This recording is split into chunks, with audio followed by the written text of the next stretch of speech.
Hey there, all you heroes and ghouls, and welcome to another rousing edition of Jeff Rambles, the series where I just talk about whatever the heck's on the top of my head when I don't have something else prepared for a day that I would normally have a video upload. And today, I was supposed to have the next Mario Maker Super Rubber Ross World, episode number 8 of Super Rubber Ross World up in there. And it's definitely recorded. I'm recorded up to the mid-teens at the moment. I just ran out of time for editing things together because just so much is happening. A lot of things going on all the time in life in general. So that's where that ended up. And I am still working on editing together the review of Hyrule Warriors Age of Calamity. That's also taking a fair bit of time, not because it's especially difficult to do what I'm trying to do with it, but just because I really just need to knuckle down and actually freaking do it. that's all it comes down to, is that I'm just not spending a lot of time doing it when I should be doing it. Chalk it up to executive dysfunction or something, because I want to get it out. Just, oh god, I am just totally devoid of energy at the end of the day when I spend the whole day working, and then all the normal house stuff and all the time spent with my son. It's exhausting. It is absolutely exhausting, but I just gotta actually knuckle down and focus on it, which brings me to update a little bit for Pokemon the Senteel region, which is still chugging along at a much slower pace.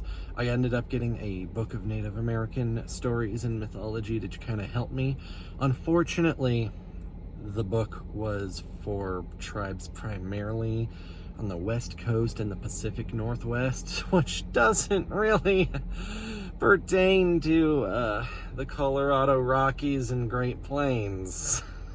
So that wasn't super duper helpful, but it did give me a lot of insight into some aspects that are continuous among the majority of the tribal nations throughout the continent.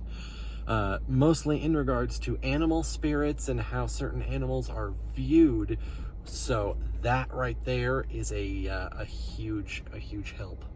So it's not like the book was just a complete waste. So hooray for that. But all in all, that's also another one where I just need to actually knuckle down and just freaking do it. I did send communication to the cultural preservation society for the Cheyenne Nation, but I haven't heard anything back from them. I wanted to reach out and see if they would be willing to share with me any of these stories or any details about their myths and cultural figures, but I can't say that I was really expecting to hear back for just some random dude sending them a message saying, hey, I'd just like to hear about your stories. I didn't even straight up say hey, I'm making Pokemon. I just said, hey, I'm super interested in all kinds of cultures, and it helps me with my writing, and I'm currently working on a writing project based on the state of Colorado, so anything that you can provide me would be of a great help. But like I said, I wasn't expecting to hear back anything, because it's one random dude trying to message a whole tribal government. So I can't say that I am super surprised, but I really would like to hear back. I might try to contact again, see if anything happens. That said, let's see here. Next on the agenda, I have been playing the hell out of Hades. Hades has been consuming all of my little nooks and crannies of time, the time in between time that I have on for everything else. It is a phenomenal game. I am so disappointed in myself that I had missed it in its the biggest times after it launched. I didn't really know anything about it when it was up for a lot of different awards in the Game Awards and other and other, what's the word I'm trying to look at? I don't know, other groups, other contests, but it is truly fantastic. It's not my number one game of the year for 2020. That is still Ghost of Tsushima, but it is definitely number 2, and I don't think anything else even really comes close, because whoa. It's just such an addictive gameplay loop that I am getting caught in over and over again, and I can definitely say there's been more than one sleepless night where I got caught in the just one more level loop. And then I look at the time and I'm like, oh God, it's 2 a.m. I need to go to bed. I need to be asleep so I can get up at 5:30 to get my son ready for daycare and go to work. But it really is that addictive of a gameplay loop, and the story where it's told to you in little bits and pieces as you raise your relationship with all the characters of the underworld and Olympus. The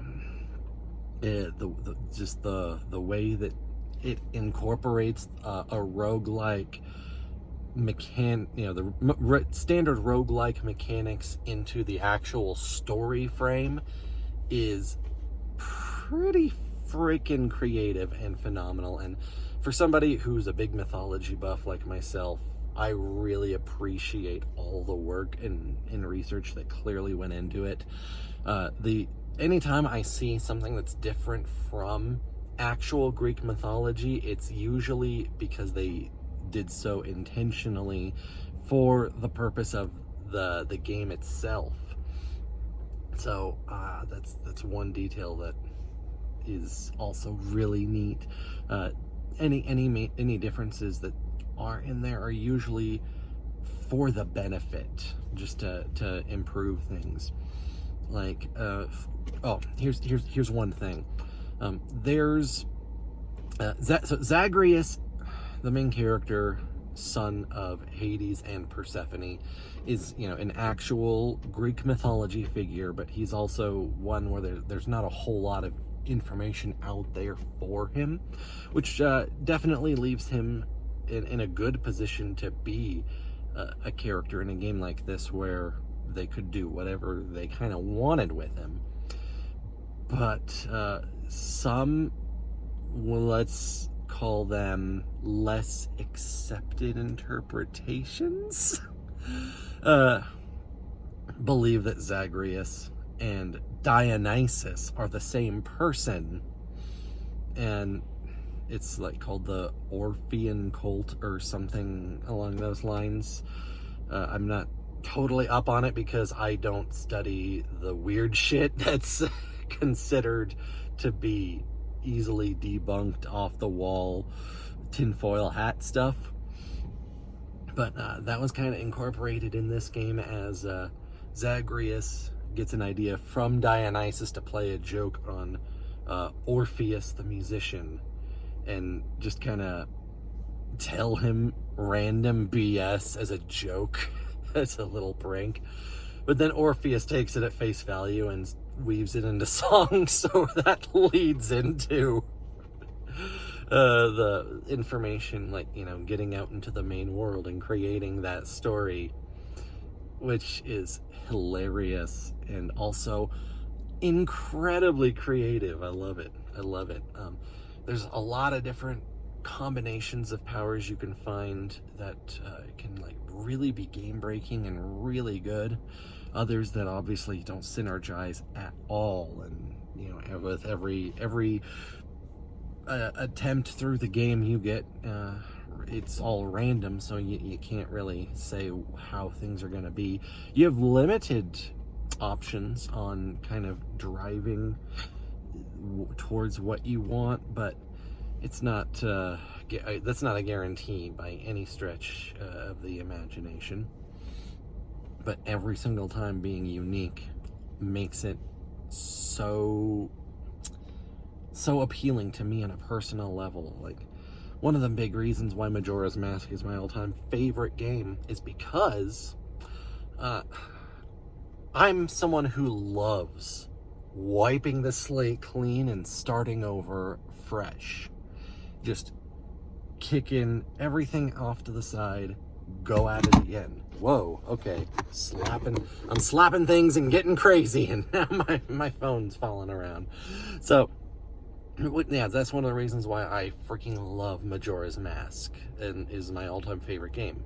The ability to just wipe the slate clean is a core gameplay mechanic in it. It's why a lot of my favorite games are games where I just deleted my save file and started over fresh entirely.